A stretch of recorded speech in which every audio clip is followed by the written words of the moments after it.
गावलेंशी आपण संवाद साधला आणि आता भाजपचे शिवेंद्रराजे भोसले आता आपल्या सोबत आहेत। शिवेंद्रजी, स्वागत एबीपी माझामध्ये आपलं। आपल्याला जे खातं मिळाले, आपली पहिली प्रतिक्रिया, आपण समाधानी आहात या खात्यावर?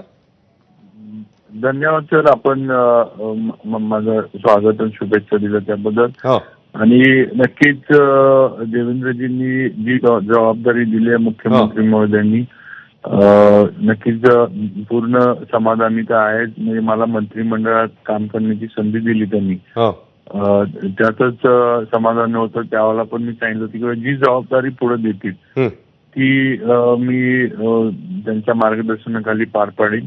सार्वजनिक बांधकाम विभागाची जबाबदारी माझ्यावर दिली आहे हो, आणि नक्कीच या विभागाच्या माध्यमातून राज्यामध्ये सगळ्यात महत्वाचं म्हणजे आपण रस्त्यांचा क्वालिटी बद्दल नेहमी करतो, दर्जा बरोबर, तो चांगला राहण्यासाठी नवीन तंत्रज्ञान काय आणता येईल तो प्रयत्न करीन।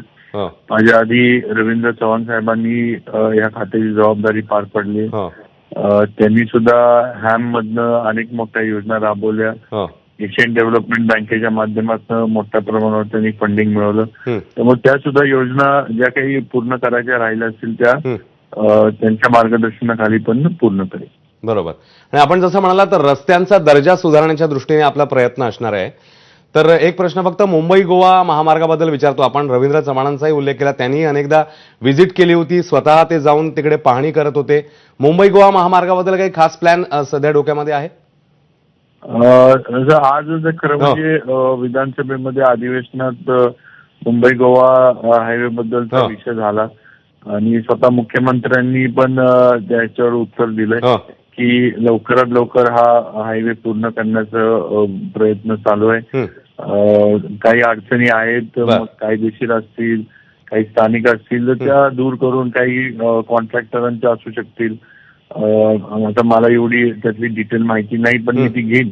पण नक्कीच हा हायवे आणि जे काही अडकलेलं काम आहे, ज्या अडकलेल्या लेंथ मधलं ते कसं पूर्ण करता येईल लवकर, हा प्रयत्न आहे। गडकरी साहेबांचं पण या हायवे बद्दलच बरेच दिवसाचा प्रयत्न आहे।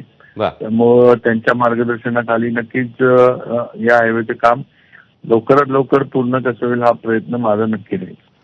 शिवेंद्रराजेजी, धन्यवाद। आपण आमच्याशी संवाद साधला आणि आपल्याला या खात्याच्या पुढच्या वाटचालीच्या दृष्टीने खूप खूप शुभेच्छा। तर सार्वजनिक बांधकाम मंत्री